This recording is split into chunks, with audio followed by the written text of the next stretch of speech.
Hello everyone, Thomas Gilbert here. In this video, I have brought on Chris Clemons and Gannon Buhr to talk about how they manage OB on tour and why they are so good at it. Hopefully we can learn a thing or two from these guys, and I hope you enjoy the video.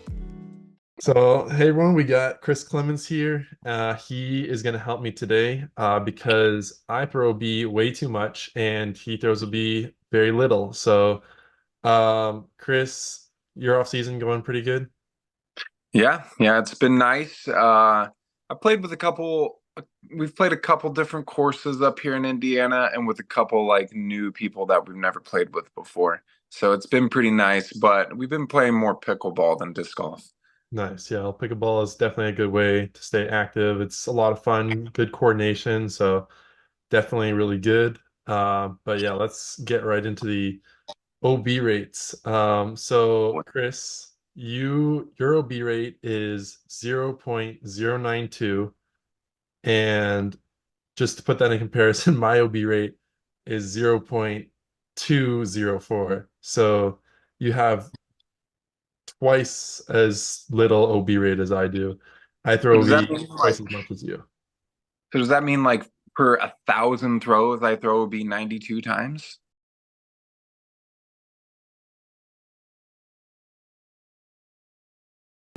For 1,000 throws, I throw OB 200, 200. 200 Uh, you got to stop throwing so far, bro.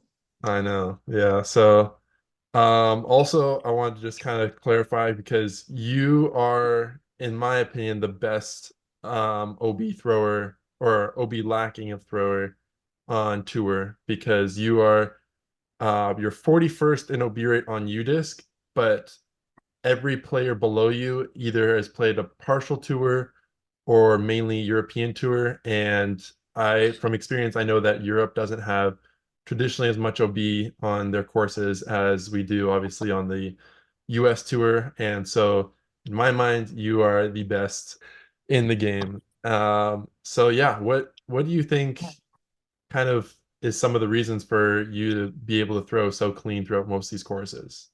So usually courses that are pretty OB heavy, they tend to be a little more open. And so you can kind of try to play to the bigger parts of the fairway or the green. But honestly, like one of the best ways to not throw a B is to not throw super far. Like that's, if you the further you throw, the Oh yeah. further you throw, the more that can go awry. Like if you barely miss your line and stuff like that. But that being said, like for me, I feel like I probably go OB more when I'm throwing a big forehand over like a big backhand Yeah. because my forehand can go further. But there's a lot more like speed there. It has Yeah. potential to go further, but it has more potential to mess up too. Um, there's a lot of different things that go into, not like playing safe and like when to and when not to and how I weigh that. But yeah, those are just some of the things is I think a big thing is the further you throw, the more chance you're gonna have to go OB. Yeah. So would you say that like your game plan for these courses is trying to really be limited on like the amount of throws that you're going over OB, or at least that your shots are kind of flirting with OB? Because I know you said for big forehands, I know those usually have a lot more like flexing and like both right to left movements. So that definitely brings in more variables to possibly throw B. And so do you feel like you try to limit that when it's more common to have OB in play? Yeah, and so like kind of over the years I've learned like when I first come to a hole, like usually I kind of know what I'm gonna do, especially if it's in the tournament. So like hole three is a perfect example. For me, I can birdie that hole. It's a par four. It's super long. To get to the landing zone, you're gonna have to throw about 550 or 500 or something like Yeah, that, big shot. but there's a lot of OB. And so when I think about that hole, I'm like, the chances of me birdieing it are not very high. I can par it really easily. And if I do go for a birdie, I'm probably going to bogey or worse. And, there's other people who are going to be able to birdie it easier than me, but they're probably going to bogey it at some point too, is how I look at it. So I think that throwing inbounds, like just throwing inbounds and then going from there, is one of the easiest ways to just take par. That's not going to win you a tournament if you approach every hole like that, of Yeah. course. But you kind of have to play your game and kind of pick your spots. And I think USDGC, especially this year, was like great for that. Hmm. For sure. Yeah, and USGC is uh commonly my one of my least favorite or worst finishing tournaments. So yeah, definitely need to learn how to choose my aggressiveness there because throwing far can help, but only for the players that are good enough to execute those skilled distance shots. And for my spray and scramble game, it's not probably as good. Yeah, I mean, there's days when everything works perfectly. Yeah. And you get a little bit of luck and you shoot crazy hot, but those are few and far between, even for the best golfers in the world, Hmm. Somebody like Eagle, he can do those more consistently, but he also can throw kind of easier shots and doesn't have to risk as much as somebody like me, who throwing a 450-foot shot is way riskier than somebody like him. Yeah. So, I think in the second round of USDGC, I don't remember what I shot, but it was like tied or around the course record. But I remember that day and like I didn't feel like I was doing anything great. I didn't play any different than the day before, but just wasn't landing out of bounds. And so and that was the difference. And then I remember the next 2 days, I shot pretty much the exact same, almost the exact same shots and stuff, but some of them leaked OB and the score was 6, 7 strokes different. Yeah. And that, USDGC is an extreme example, Uh-huh. but that's why I feel like I excel at that course and I enjoy playing it because it's one of those courses where you kind of have to decide and you can't get too upset, like if you're going to decide to go for a shot and it could be OB and it could not, like you have to think about what will happen if I do go OB? Mhm. Like, is there a chance I get a big number because I have to rethrow or something? Or and you have to be okay with that, Yeah. like as long as you try your best and execute the shot. If it goes OB, it goes OB, and you have to be all right with it.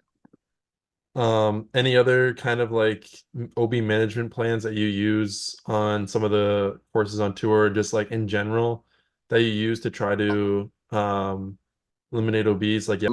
One of the main things that I try to do, especially on courses with lots of OB, is just I try to game plan around not throwing OB. Mhm. Around like if I can play a hole safe and almost ensure being in bounds off the tee, yeah, it might like make the birdie harder, Mhm. but it makes the par a lot easier. Like I usually lean towards that because there's days like you can be throwing the disc well and you're just like a little off. Yeah. You're a little off or you don't you're throwing it well, but you're risking so much on every shot that things just don't go your way. And Yeah. so I think, making things easy, especially early in the round on a course with heavy OB, like kind of easing into the round, it benefits me. If you're like risking early and take a huge number and you're like, oh, well, this round's over, like that's kind of how it feels. Or you're trying to fight back in that round. You start out, you're 3 over through 4 holes and you're trying to fight back. It's hard because you're trying to make up strokes. And so you're going to have to risk more and it's stressful. So I Mhm. think kind of smoothing into your round it helps, it benefits me.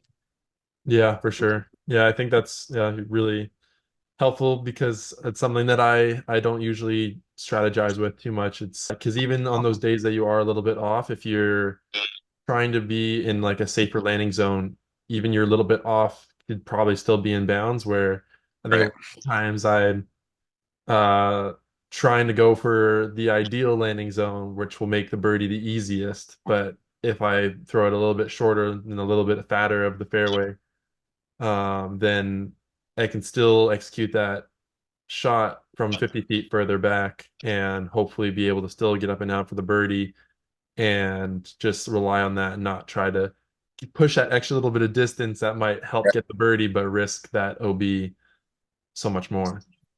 Yeah, birdies and pars are great on the pro tour. Like bogeys are awful, and if you're throwing OB, you're probably not going to par, much less birdie. And so, just throwing OB less, like you're just giving away strokes. You Mhm. throw OB and you're like, here, have a stroke.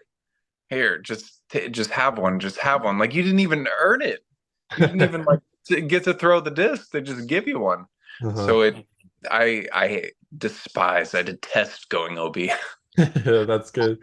That's a good attitude to have because yeah, I know even like Kristen Tatar, she pretty much has the strongest hate for going OB. If she goes OB, then that failed her game plan and because she plans yeah, her game around not giving away the strokes that she's earned and going OB is the quickest way to do that. So definitely Yeah. yeah, a good mentality of a strong player. Well, cool, Chris. That's I think yeah, a lot of useful information. I need to kind of rummage through all that and like really try to commit myself to trying to execute those game plans and shots better next year on tour because yeah, your OB rate is yeah, less than half of mine and also you're I think top in OB rate on tour. Yeah, I mean, I think it's kind of a thing, like you said with Kristen, you like kind of grow to detest like going OB. Like you hate it so much that you build your game around it. Mhm. And some courses are better to do that than others. But maybe we'll like sit down and have dinner one night and I'll just like tell you how much I hate OB and make you feel the same way. Yeah, yeah, definitely convince me. Well, thanks so much for giving me your knowledge, Chris. I hope this helps me and also can maybe help someone else that's listening. So thanks so much for your time. Yeah, thank you, Thomas. We'll see you soon, my man. All right, see ya. What I learned from Chris. Don't throw so far. Trying to bite off too much distance can lead to errant OB throws. Try to avoid lots of movement in your shot shape. It can bring in unnecessary danger on the sides of the fairway into play. When throwing a shot near OB, you have to accept that OB is in play and not fear the throw. Learn to accept a bad throw and move on if OB. Accept that you chose to throw that shot. Try not to dig yourself a hole early in the round. Having a slightly safer game plan early on can lower stress later on in the round. Develop a hate for throwing OB. Make it your strongest thought when trying to game plan for a hole or a course. On to our next guest. All right, so here we got Gannon Buhr, one of the best players in the world and one of the best players at throwing inbounds.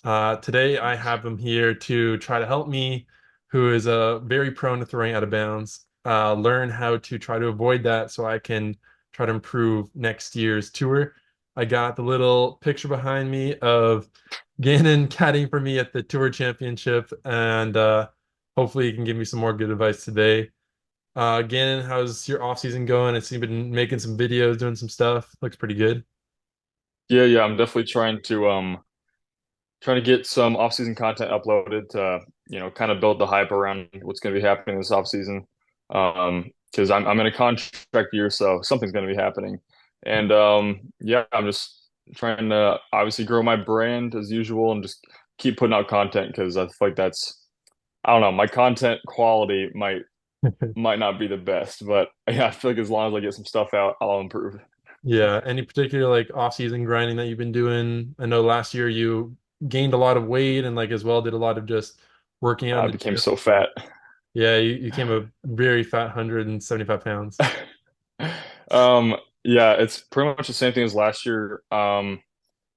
Less about like gaining a ton of weight because last year I really just wanted to put on weight because I knew I could eventually get muscle from it, and and just for like not getting injuries is very important as well to keep your muscles around your joints very strong. This off season, pretty much the same thing. I've already started some of my workouts as well. I'm just looking to get some more power from my legs. Hopefully this off season, really trying to be quick on my feet for next year. That way I don't get tired. I feel like that's honestly a big reason people sometimes shank even is they're tired throughout the round. And sometimes we have lots of courses with big hills and stuff, and if you're fatigued, it's really hard to hit your lines.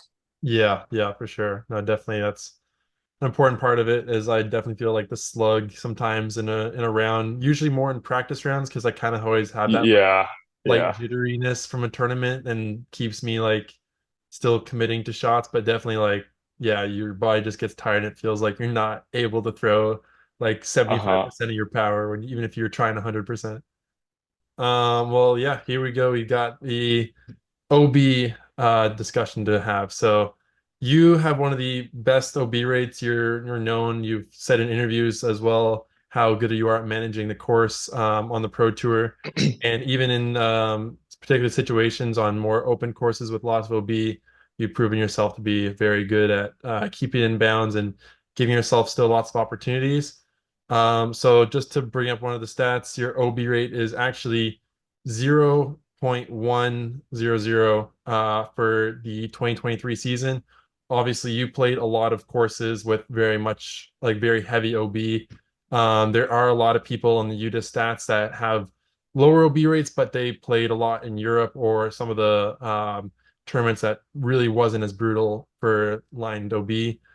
So it's a really impressive stat, especially in comparison to my 0.204 OB rate over double the amount of OB throws as you. So Yeah. That's a definitely looking lot. That's a to lot of throws OB, man. fix that for next season. Do you have any thoughts on that? Yeah, so like when I'm attacking a hole, a lot of it happens in the practice rounds actually.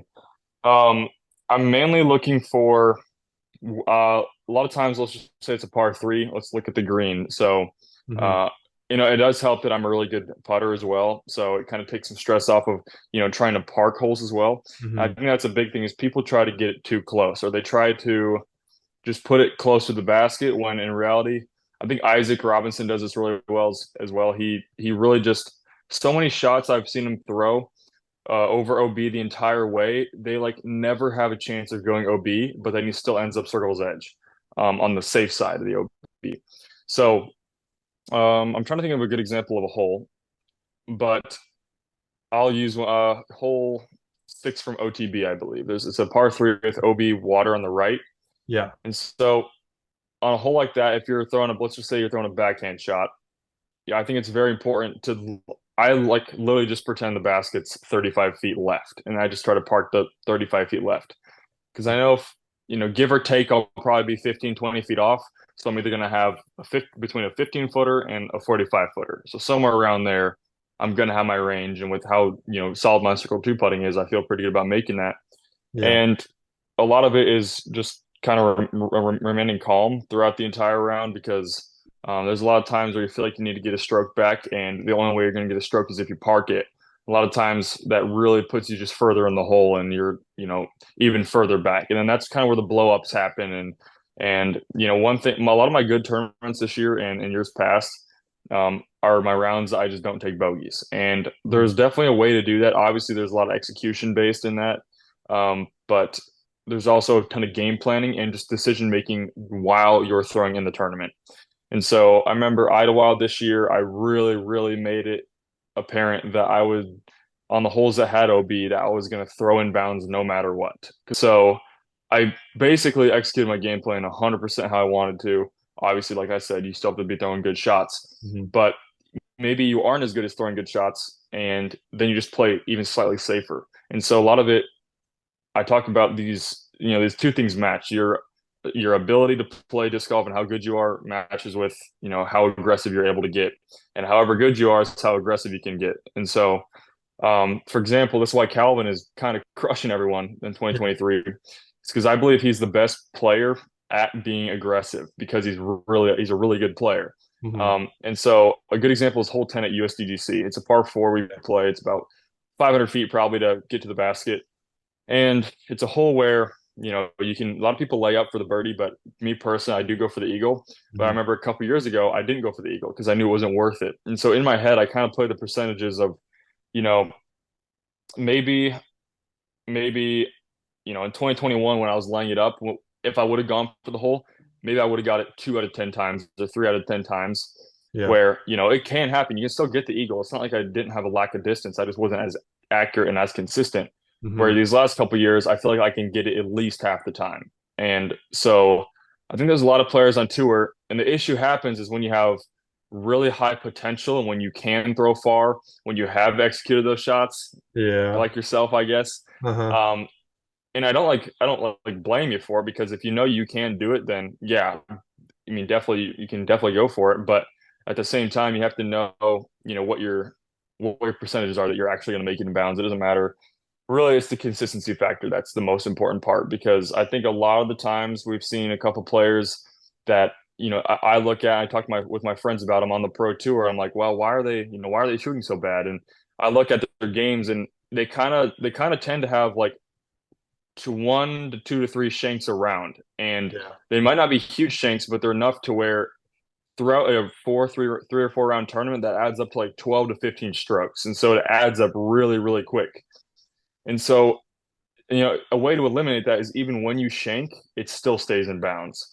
Yeah. And so that's why I like to throw really overstable because it's always just getting to the ground. It's never like a big thing I see people go OB is OB right, turning a disc over. Yeah. And maybe it's a little bit of wind and they're trying to get a little more distance with a hyzer flip up to flat and then glide. And a lot of times they flip it up to flat, it turns over the slightest bit Yeah. and then it's Just gone yeah. forever. Yeah. Yeah. And I've told myself on par fours, par fives that are pretty wide open that you can break it down into about 3 different sections Hmm. that you can just go 350, 350, 350, and you can break the hole down. You're inbounds the entire way. And so whenever I'm looking at a hole like that, looking at a course, I'm saying just give myself an opportunity because let's just say if you play smart, you're not gonna have any bogeys, zero bogeys, so you don't have to Yeah. worry about that. Now you think about the holes, and if you give yourself an opportunity, especially on par fours, to always have a chance to get up and down for birdie, then you're probably going to execute at least 7 or 8 of those around. And so if you can shoot 7 to 8 down around on the pro tour, you pretty much get top 10 every single weekend, maybe even top five, no matter what.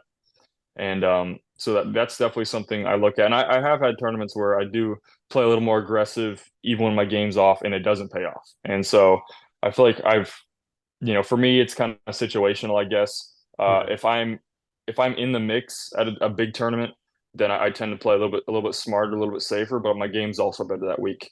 And For then sure. maybe I'm a little further back. I tend to maybe go a little bit more aggressive, and sometimes it pays off, sometimes it doesn't. But at that point, I'm willing to take the risk because I'm trying to win every tournament. And if I have Yes. to pull off something crazy, then I have to do it. But I think if I'm in the mix or the first round of the tournament, I always kind of just do the safe play, figure that what that out is, and play my percentages on what works well for my game, and Yeah. that's a big thing as well. So I kind of want to go deeper into one of the things that you said. How do you kind of decide or learn throughout practice or throughout the number of years you've been playing? You kind of said at USCGC you were playing hole 10 safe for birdie in years past, and then now you've learned that you're good enough to be aggressive and go for the eagle and be more consistent and have higher scoring percentage. How do you kind of like come to realize where your skill is at in the game? And so you're not being overconfident and making dumb decisions, but not as well like giving yourself not enough credit and trying to play over safe? Or is it better to kind of lean on that overly safe side? I think it's definitely better to lean on the overly safe side. It kind of just depends, like in the practice round, maybe like it might Mhm. even come down to the disc you're throwing because sometimes we beat in discs and they're at their perfect beat in wear Yeah. in Yeah. time, and then you have that perfect disc for that shot, and you feel confident with it. Then I'd say go ahead. If it doesn't work the first couple rounds, then don't do it the last couple rounds. It's not worth it. Um, I think one thing I also talk about, and I tell my friends, my parents this all the time when they question like why are you maybe not shooting as well as you should be, and I kind of tell them it's a lot easier to play good disc golf when you're not worried about your score. And Yeah. so the way to do that is just don't take bogeys. And so all my good tournaments, all my high finishes, all my great wins have been where I don't care about the score at all. I'm just focused on throwing the shot. Hmm. And so I know in the bad tournaments, I'm focused on, okay, I need to be 5 down through 9. I need to be this. I need to be that.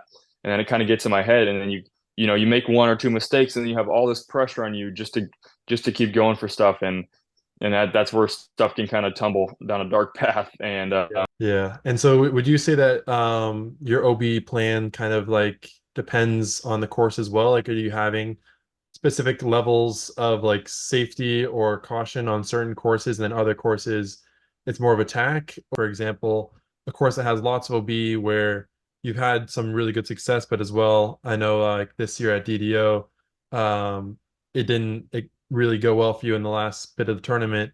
How would you consider the course style into your OB plans?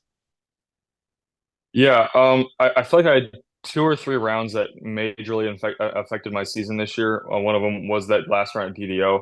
I'm Hmm. not sure what it was. I'm not sure if I didn't sleep well or I didn't eat anything good, but I remember that day my game plan was fine. I did everything just how I wanted to, but that was a purely execution based. Just it was like the first time in my disc golf career where I stepped up to a tee pad, felt okay, and the disc went a complete wrong direction from where I was hoping it would. Yeah. Uh, I remember I took a triple bogey on a super short par three. First shot, immediately OB left. Second shot, way OB right. And I was like, what is happening? I couldn't figure it out. Hmm. And I went on and I ended up winning the Des Moines Challenge the very next weekend because when it kind of almost was like a reality check. I'm like, again, you need to focus even when you're off. Like, just really focus and make sure you know what the mistake is. And so I think it almost helped me in a way. Hmm. I think for a player like yourself, maybe go out there next year and try out at a couple events, maybe the first few events, just playing really safe, the highest percentage, and don't try to make it so after you finish your round, you don't look back and say, wow, that was dumb, or why didn't I just do this? Think about, okay, I didn't execute that well. So instead Yeah. of it being a decision making error, make it be a shot error, which is, it happens. We're not going to be perfect ever, but I'd Hmm. say that's probably my best piece of advice. Yeah. Just make sure to game plan for the safest Yeah. strategy for the round. And And maybe we can film a practice round. We'll see what your game plan is versus mine. And then yeah. well, maybe we can try. Well, that's a video idea. I force you to play exactly what I tell you to do, and maybe you'll just get a nice little top 10, maybe top five. Yeah, We'll that'd be a see. nice way to start the season. I think Yeah, my common problems is I think I have almost the same game plan as you, Calvin, Macbeth, like the top guys of the sport. But yeah, I'm not at that level of execution yet or consistency with execution where yep, I can yep. make it work Consistency is a big every thing. round and every shot of every round. Where you guys can execute 90, 95% of your shots throughout the round. I might only be executing like 80. And that's great. I can get Yeah, like 10 birdies, but if I have a double bogey, triple bogey piled in there, it's like you're gonna shoot you 12 were better down. just getting six, 7 birdies. Down, yeah. So Yeah. I mean, that goes back to what I was saying. Like for you, then you only play to that level that you're able to go aggressive. And so maybe, if we play practice round, I can tell you, I can figure out, what would be good for your game. Obviously my game's a little bit different, but just for your game, maybe it's just like the slightest bit adjustment on almost every single shot. Maybe it's like you just throw one speed slower or you throw, a notch more overstable in every single shot. And yeah. that way we can kind of figure out just to keep you away from those bogeys because yeah, I mean your birdie rate's so high. It's as simple as just not bogeying. I know, exactly. Yeah, well that's definitely really good. And yeah, is there anything else that like you kind of feel a lot of players just in general commonly do to make a mistake in disc golf? I know you talked about disc selection and turning discs over is like what you see a lot in most players, but is there any other tips of advice that you'd give to just the average Joe player playing?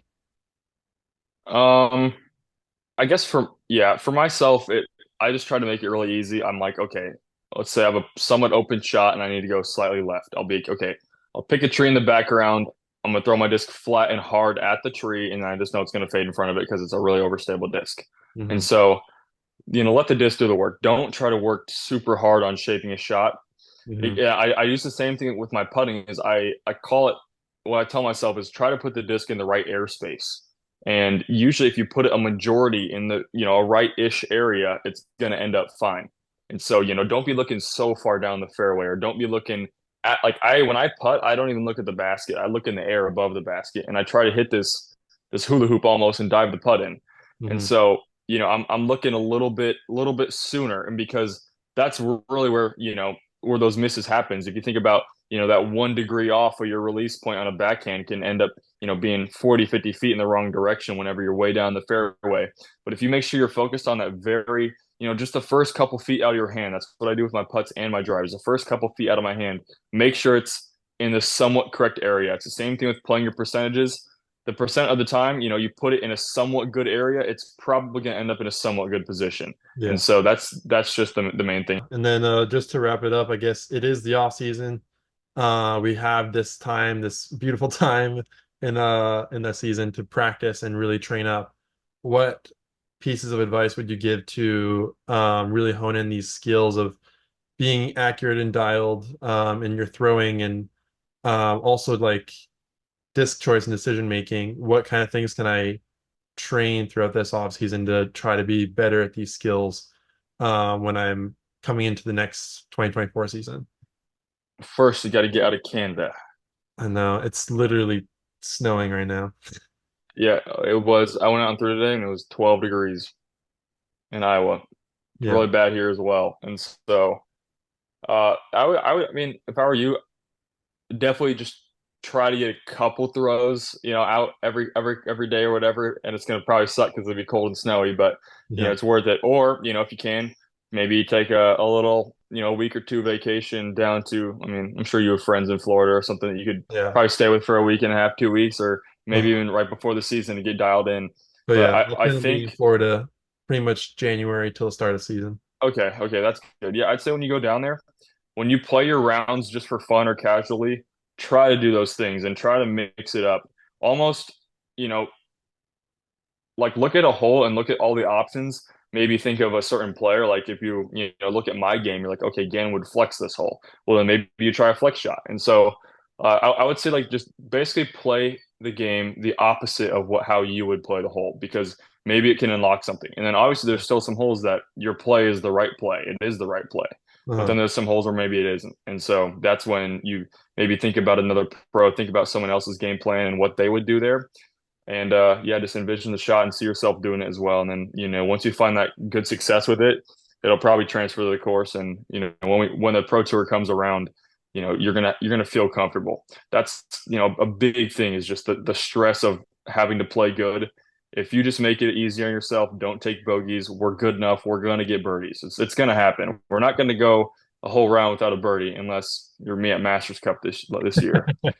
That was a fluke. But at the same time, yeah, you're going to get birdies no matter what. So just limit the bogeys, play smart, less stress is my number one thing I think about. Nice. Nice. Well, thanks so much again for all the advice and yeah, all the good stories about that you've had on tour to try to really hone in your game and your OB management plans. Yeah, you're obviously very good at throwing in bounds, and hopefully I can try to catch up to you one day. Hope your off season's going good. Hope the all the negotiations and things aren't driving you too crazy. But yeah, hope you have a good season, and look forward to seeing you down in Florida next year. Yeah, I'm looking forward to it. All right. Talk to you later, man. See ya. What I learned from Gannon. Trying to throw too close to the basket can risk OB. Try to air your throw to the safe side of the hole or green. Try to remain calm and reduce stress during the round. Getting anxious about shots or mistakes can commonly lead to more of them. You can only be as aggressive as your skill level allows. Make sure to choose your shot so it has a big enough landing area where your shanks are still landing in bounds. Don't throw a disc that can easily flip over or fade out towards OB. Choose your disc stability for the throw wisely. Create a safe game plan. Make sure to plan every throw so you won't regret any decisions after the round. Don't try to execute other players' game plans. Stick to what is the safest and highest percentage for you. To help execute your shot, throw your shot in the right airspace. Think about hitting a target early in the disc's flight.